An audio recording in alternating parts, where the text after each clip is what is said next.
அன்பார்ந்த மக்களுக்கு வணக்கம். நான் உங்கள் கார்த்திக் பிள்ளை and welcome to the K TV. நிறைய சப்ஸ்கிரைபர்ஸ் கால் பண்ணி சொல்லியிருக்கீங்க, சார் நீங்கள் கொடுக்கக்கூடிய நரேஷன் அப்படிங்கிறது ஒரு வழக்கு நீங்கள் கொடுக்குறீங்க அப்படின்னா நைட்டு உட்காந்து கேட்குறப்போ அது ஒரு கதை மாதிரி நான் கேட்குற மாதிரி இருக்குது. ஸோ டெய்லியுமே நீங்கள் எதாவது நரேஷன்ஸ் கொடுங்க அப்படின்னு கேட்குறாங்க. இப்போ டெய்லி நம்ம கொடுக்கறதுக்கு டெய்லி க்ரைம் நடக்கணுமேங்க அப்படின்னு நம்ம சொன்னோம். இல்லை சார், க்ரைம் நடக்க வேணாம் சார், அது தப்பு. நடந்த க்ரைம்ஸ் இருக்கும்ல சார், முன்னாடி நடந்த க்ரைம்ஸு, உலகத்திலே பெருசாக பேசப்பட்ட க்ரைம்ஸ் இருக்கும், உலகத்திலே பெருசாக பேசப்பட்ட வழக்குகள் இருக்கும், இந்தியாவில் பேசப்பட்ட வழக்குகள் இருக்கும். இந்த மாதிரி வழக்கெல்லாம் நீங்கள் எடுத்து பேசுங்க சார். அதை பற்றி நீங்கள் ஒரு நாளில் நீங்கள் ஒரு கண்டென்ட் மாதிரி கொடுக்க கேட்டிருந்தீங்க மக்களே. அதன் அடிப்படையில் சப்ஸ்கிரைபர்ஸ் விருப்பத்திற்கு ஏற்ப இன்றைய நம்ம கேட்டிவில் பார்த்தீங்கன்னா ஒரு நாளில் ஒரு க்ரைம் எப்படி கண்டுபிடிக்கப்பட்டது, எப்படி குற்றவாளி பிடிச்சா டீட்டெயிலாக பார்க்க போகிறோம் மக்களே. அதன் அடிப்படையில் பார்த்தீங்கன்னா ஒரு காட்டுப்பகுதி, அந்த காட்டுப்பகுதியில் ஒரு பொண்ணுக்கு நடந்த ஒரு மிகப்பெரிய அவலம். அது நடந்ததற்கான மிகப்பெரிய காரணம் என்ன அப்படின்னு பார்த்தால் அந்த பொண்ணு பண்ண டார்ச்சர். என்ன டீட்டெயிலாக பார்க்க போகிறோம் இந்த பதிவில்.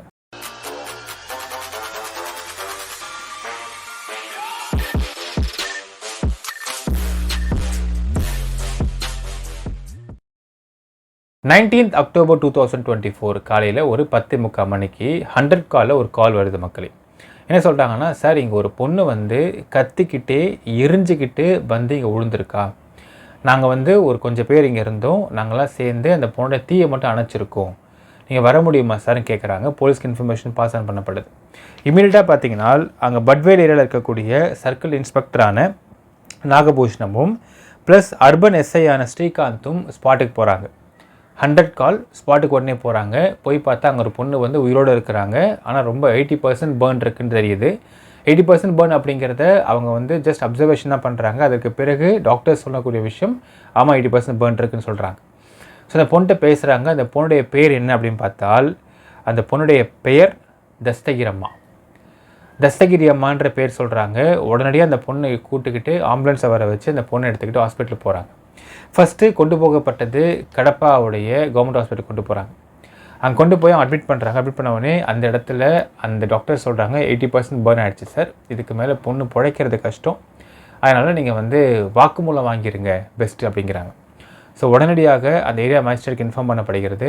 மேஜிஸ்ட்ரேட்டு, ஆர்டிஓ, அந்த ஏரியாவுடைய சீஃப் போலீஸ் ஆஃபீஸர், எஸ்பி வராங்க. 3 பேரும் சேர்ந்து அந்த இடத்துல வாக்குமூலம் வாங்குறாங்க. அது ஒரு மரண வாக்குமூலம். இதனால் இது எடுக்கிறது என்றைக்குன்னு பார்த்தீங்கன்னா October 19, 2024 எடுக்கிறாங்க. ஸோ மரண வாக்குமூலம் ஃபுல்லாக எப்படி எடுப்பாங்கன்னு பார்த்தீங்கன்னா மக்களே, அந்த பொண்ணு படுத்திருப்பாங்க. ஒரு கிட்டக்க அந்த பொண்ணுடைய வாய்க்கிட்ட ஒரு மைக் வச்சுருப்பாங்க. அந்த மைக் ஆம்பிளிஃபை பண்ணி அந்த வாய்ஸை வெளியே கொடுக்கும். அதே மாதிரி ஒரு கேமரா இருக்கும். கேமரா ஃபுல்லாக ரெக்கார்ட் பண்ணும். கூட ஒரு நபர் இருப்பார், ஸ்டெனோகிராஃபர்.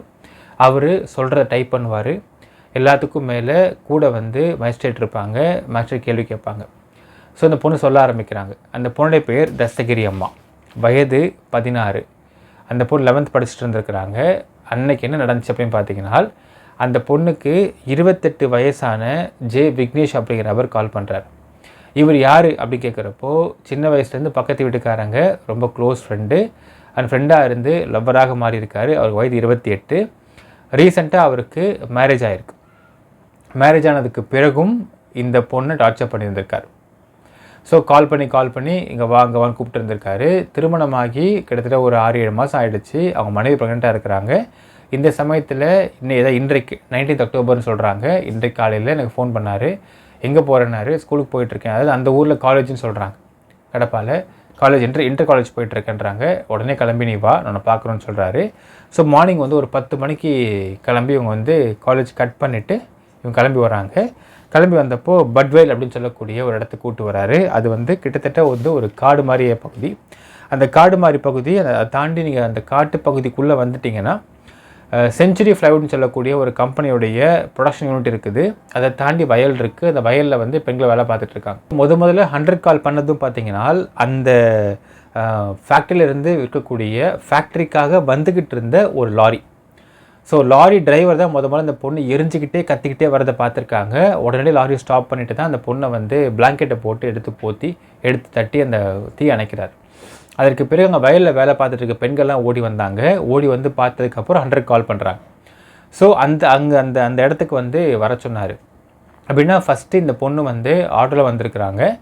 ஒரு பப்ளிக்ஸ் ஒரு காமன் ஸ்பாட்டு அங்கே வர சொன்னதுக்கப்புறம் அங்கே ஆட்டோவை வந்து கட் பண்ணி விட்டாச்சு. அங்கேருந்து பைக் எடுத்துக்கிட்டு இந்த பையனும் இந்த பொண்ணும் வந்து இங்கே ஸ்பாட்டுக்கு வந்திருக்காங்க. வந்தவுடனே ஒரு 10 நிமிஷம் ஆர்கியூமெண்ட்டு.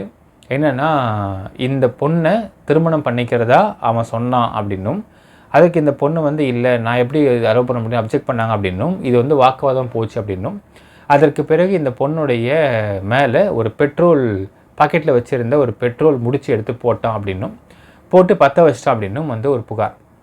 ஸோ இப்படி ஒரு புகார் வரைக்கும் இப்படி வந்து விஷயத்தை வந்து அவங்க ஸ்டேட்மெண்ட்டாக கொடுக்குறாங்க. அந்த பெண் ஸ்டேட்மெண்ட்டை வாங்கிக்கிறாங்க. அட்ரஸ் எங்கேன்னு தெரிஞ்சு கேட்டுக்கிறாங்க. கேட்டவுடனே எப்பவுமே போலீஸை பொறுத்தளவுக்கு மக்களே யார் குற்றவாளின்னு தெரியற வரைக்கும் தான் கஷ்டம். தெரிஞ்சதுக்கப்புறம் அவனை பிடிக்கிறது அப்படிங்கிறது ஈஸியான விஷயந்தான். அதுக்கு சில டெக்னிக்ஸ் ஃபாலோ பண்ணாலே போதுமானதாக இருக்கும். ஸோ உடனடியாக எஸ்பிக்கு இன்ஃபார்ம் பண்ணப்படுது, ப்ரெஸ்ஸுக்கு இன்ஃபார்ம் பண்ணப்படுது, சிஎம் சந்திரபாபு நாயுடுக்கு போகுது இந்த விஷயம். ஸோ ப்ரெஸ்ஸு வந்து இந்த விஷயத்தை வந்து பயங்கரமாக எழுதுகிறாங்க, எல்லா மீடியும் அதை பற்றி பேசுகிறாங்க. இது வந்து பப்ளிக்கு ஒரு நோட்டபிள் கேஸாக மாறிக்கிறது. இமீடியட்டாக ஹர்ஷவர்தன ராஜு அப்படிங்கிற தலைமையில் ஒரு 3 குழு அமைக்கப்படுகிறது. முதல் குழு இந்த சம்மந்தப்பட்ட விக்னேஷுடைய மனைவி, அவங்களுடைய பேரண்ட்ஸு, ஃப்ரெண்ட்ஸ் விசாரிக்கிற குழு. 2வது குழு பார்த்திங்கன்னா சைபர் குழு. அவங்க என்ன பண்ணால் இவங்க எல்லாருடைய ஃபோன்ஸையும் டேப் பண்ணும்.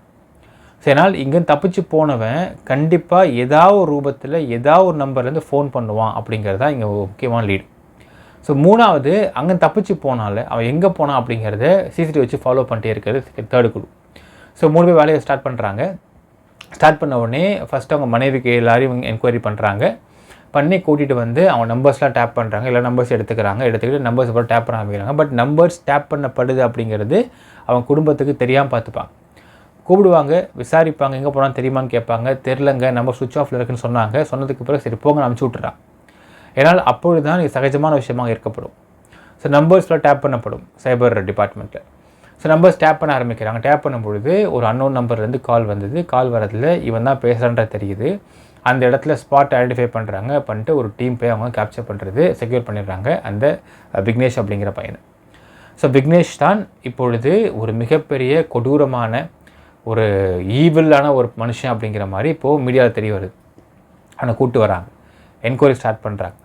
அப்போ விக்னேஷ் ஆரம்பிக்கிறான். என்ன சொல்கிறானால், சார் நானும் அந்த சம்மந்தப்பட்ட அந்த தஸ்தகிரி அம்மா அப்படிங்கிற பொண்ணும் பக்கத்து வீட்டுக்காரங்க, சின்ன வயசுலேருந்து பழக்கம், 2 பேரும் லவ் பண்ணுறாங்க. 2 பேருக்கும் ஹியூஜ் டிஃப்ரென்ஸ் ஆஃப் ஏஜ். இந்த பையனுக்கு 28, அந்த பொண்ணுக்கு 16 வயசு, 12 இயர்ஸ் டிஃப்ரென்ஸ். பட் லவ் பண்ணுறாங்க. அது ஒரு பாயிண்ட்டுக்கு மேலே ஃபிசிக்கல் ரிலேஷன்ஷிப் மாறுது. ஸோ உடல் ரீதியாக ரிலேஷன்ஷிப் மாற ஆரம்பிக்குது. பட் ஒரு பாயிண்ட்டுக்கு மேலே இந்த குடும்பத்தை பொண்ணு கேட்க முடியாது, கஷ்டம் தெரியும். 11th தான் படிச்சுட்டு இருக்கா, அந்த பொண்ணு மைனர் வேறு. ஸோ இவருக்கு திருமணம் நிச்சயிக்கப்படுகிறது. நிச்சயமாக திருமணம் நடந்து முடிகிறது. இப்பொழுது விக்னேஷுடைய மனைவி கர்ப்பமாகவும் இருக்கிறாங்க. கர்ப்பமாக இருக்க ஆரம்பிச்சிட்டாங்க. 4 மாதம் கர்ப்பம். ஸோ இந்த சமயத்தில் கடந்த ஒரு 6 மாதத்துக்கு முன்னாடி வரைக்கும் திருமணம் முடிந்து ஒரு 1 மாதம் வரைக்கும் கான்டாக்ட் கட் ஆகிருக்கு. அதற்கு பிறகு தொடர்ந்து அந்த பொண்ணு வந்து கான்டாக்ட் பண்ண ஆரம்பிக்கிறாங்க. அந்த பொண்ணு தான் கான்டாக்ட் பண்ணாங்கன்றதுக்கு ஆதாரமாக இவர் ஃபோனில் இருந்தக்கூடிய வாட்ஸ்அப் சேட்டு, கால் எல்லாத்தையும் காட்டுறா விக்னேஷ் காட்டுறாரு. காட்டினதுக்கு பிறகு இந்த பொண்ணு தான் எனக்கு வழியே தெரியல, நான் வந்து உன் கூட இருந்துட்டேன், இதுக்கு மேலே நீ தான் என் புருஷன். ஸோ அந்த பொண்ணை திருமணம் பண்ணிட்டியா, பண்ணிக்கோ பரவாயில்ல, என்னையும் மேரேஜ் பண்ணிக்கோ, இல்லை அவ்வளோதான், நேராக அவன் வீட்டுக்கு வருவேன், ஒய்ஃபை பார்ப்பேன், எல்லாத்தையும் சொல்லிருப்பேன்னு சொல்லிட்டு பயமுறுத்த ஆரம்பிச்சிருக்கான். It's typical blackmail. ஸோ பயமுறுத்த ஆரம்பிச்சு என்ன பண்ணுறவங்க தெரியல. ஏன்னா லவ் பண்ணுற சமயத்தை எடுத்த ஃபோட்டோஸ் எல்லாத்தையும் வச்சுட்டு காட்டுறான். இந்த ஃபோட்டோஸ் தான் என்கிட்ட இருக்குது, நான் கொண்டு போய் காமிச்சிடும் பயமுறுத்துறான்.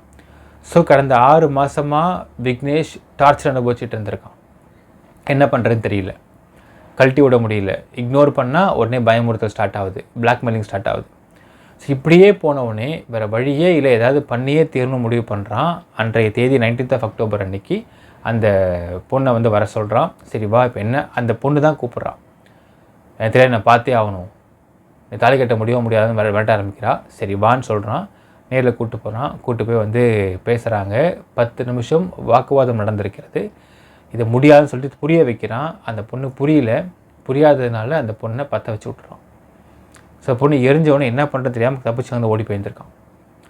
ஸோ இதை நடந்துச்சுன்ற தகவலை சொல்கிறான். பட் இது வந்து வெளியே மீடியாவில் வந்தாலும் பெரும்பாலான மீடியாக்கள் இந்த விஷயத்தை பெண்ணிற்கு சாதகமாக மட்டுமே இதனை கொண்டு போகிறாங்க.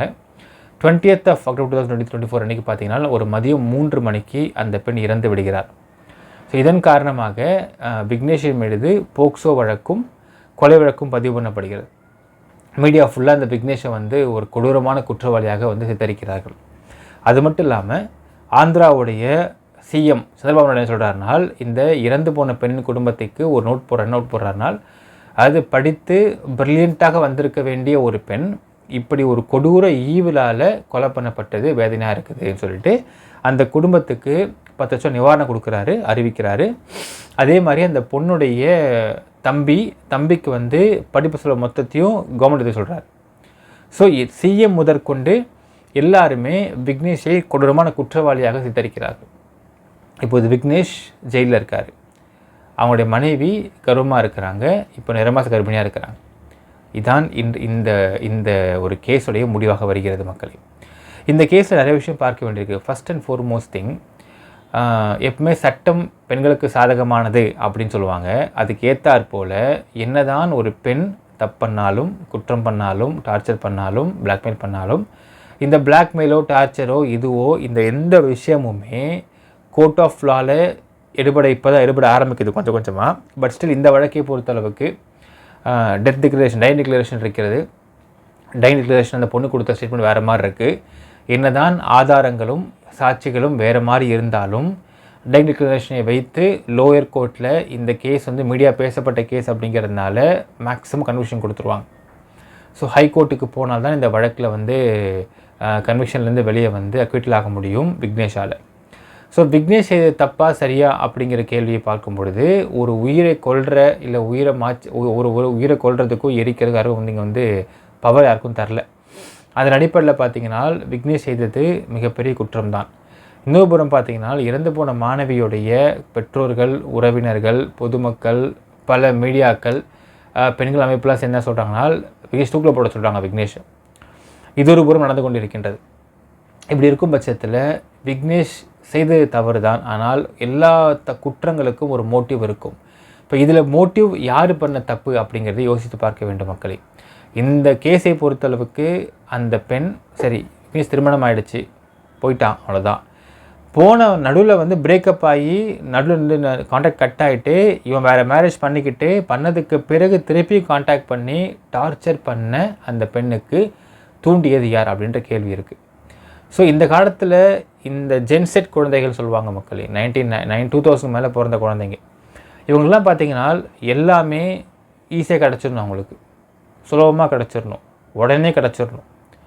டிவி, பல மீடியாக்கள், பல சீரியல்ஸு, பல ஃபிலிம்ஸ்லாம் பார்த்து எனக்கு என்ன வேணும், எனக்கு தேவையான விஷயம் எனக்கு கிடச்சிடணும், சீக்கிரம் கிடச்சிடணும், உடனே கிடச்சிடணும், எப்படியுமே எனக்கு கிடச்சிடணும், அதுக்கு நான் என்ன வேணால் பண்ணுவேன் அப்படிங்கிற மனநிலைமையில் இருக்கிறாங்களா அப்படிங்கிற ஒரு ஐயம் ஏற்படுகின்றது. ஸோ இந்த பெண்ணை பாருங்கள், இந்த பொண்ணை பொறுத்தளவுக்கு அந்த ஆள் வேணும், அவ்வளோதான். அவன் திருமணமானவன் இருந்துட்டு போகுது, குழந்தை வயிற்றில் இருந்துட்டு போகுது, அதெல்லாம் பிரச்சனை இல்லை, எனக்கு நான் பிளாக்மெயில் பண்ணியாவது நான் அந்த ஆள் வேணும் அப்படின்றது அவங்க உறுதியாக இருக்கிறாங்க. இப்போ இந்த பிளாக்மெயிலை தாங்க முடியாத விக்னேஷ் வந்து ஒரு பாயிண்ட்டுக்கு மேலே என்ன ஆக முடியும்? He goes to frustration. என்ன பண்ணுவான்? ஒன்று அவன் தற்கொலை பண்ணிக்கணும், இல்லை கொலை பண்ணணும். இதை ஒரு ஆப்ஷன் தான் இருக்க முடியும். ஸோ இவன் கொலை செய்கிறான். கொலை செஞ்ச தப்பு தான், இல்லை யாரும் மறுக்க முடியாது. ஆனால் கொலை செய்ய தூண்டியது யார் அப்படிங்கிற கேள்வி இருக்கிறது. ஜென்ரலாகவே சமுதாயத்தை பொறுத்தளவுக்கு பெண்கள் செய்யும் டார்ச்சர், இல்லை பெண்கள் செய்யக்கூடிய பிளாக்மெயில், அதனால் ஆண்கள் அனுபவிக்கக்கூடிய அனுபவிக்கக்கூடிய பிளாக்மெயில்ஸ், அதனால் வரக்கூடிய அகோனி, மென்டல் அகோனி, இதை பற்றிலாம் யாரும் பேசுவதும் கிடையாது, யாரும் குறிப்பிடுவதும் கிடையாது, எதுவுமே எழுதுவதும் கிடையாது. எல்லாத்துக்கும் பார்த்தீங்கன்னா பீப்புள் ஸ்பீக் அபவுட் ஃபெமினிசம், ஐயோ பொண்ணு பேசுகிறாங்க. பட் இந்த வழக்கை பொறுத்தளவுக்கு விக்னேஷ் செஞ்ச தப்பு தான் அப்படின்னாலும் அவன் செய்ய தூண்டியது ஒரு பெண் டார்ச்சர் தான் அப்படின்றே பார்க்க முடிகின்றது. சப்போஸ் விக்னேஷ் போயிட்டு போலீஸ் ஸ்டேஷனில் சார் இந்த மாதிரி லவ் பண்ணிருந்தோம், எல்லாமே எங்களுக்குள்ளே நடந்திருக்கு, ஆனால் அதுக்கப்புறம் இந்த பொண்ணு டார்ச்சர் பண்ணிருக்கான்னு சொல்லியிருந்தா என்ன பண்ணியிருப்பாங்க? போலீஸு அந்த பொண்ணை கூப்பிட்ருப்பாங்களா? வார்ன் பண்ணியிருப்பாங்களா? சொல்லியிருப்பாங்களா? பாப்பா தொத்திட்டுருவாங்களா இல்லையா? இதே ஒரு பொண்ணு சொன்னால் அப்படியே உல்ட்டாவாகிடும் அந்த விஷயம். ஸோ சட்டம் பெண்களுக்கு சாதகமானது அப்படிங்கிற விஷயம் மாற்றப்பட வேண்டும் மக்களே. எப்படி ஆணும் பெண்ணும் சமம்னு சொல்கிறாங்க சட்டத்துக்கு முன்னாடி, அதே மாதிரி சட்டம் 2 பேருக்கும் பொதுவாக எப்போ அமைக்கப்படுகின்றதோ அப்பொழுது இந்த மாதிரி விஷயங்கள்லாம் கொஞ்சம் சரிசமமாக பார்க்கக்கூடிய எண்ணம் ஏற்படும், மனநிலைமை ஏற்படும். 2வது, இந்த ஜென்செட் குழந்தைகளுக்கு எல்லாமே சீக்கிரமாக கிடச்சிடணும் அப்படிங்கிற மனநிலைமை என்றைக்கு மாறும் அப்படிங்கிறதையும் பார்க்க வேண்டும்.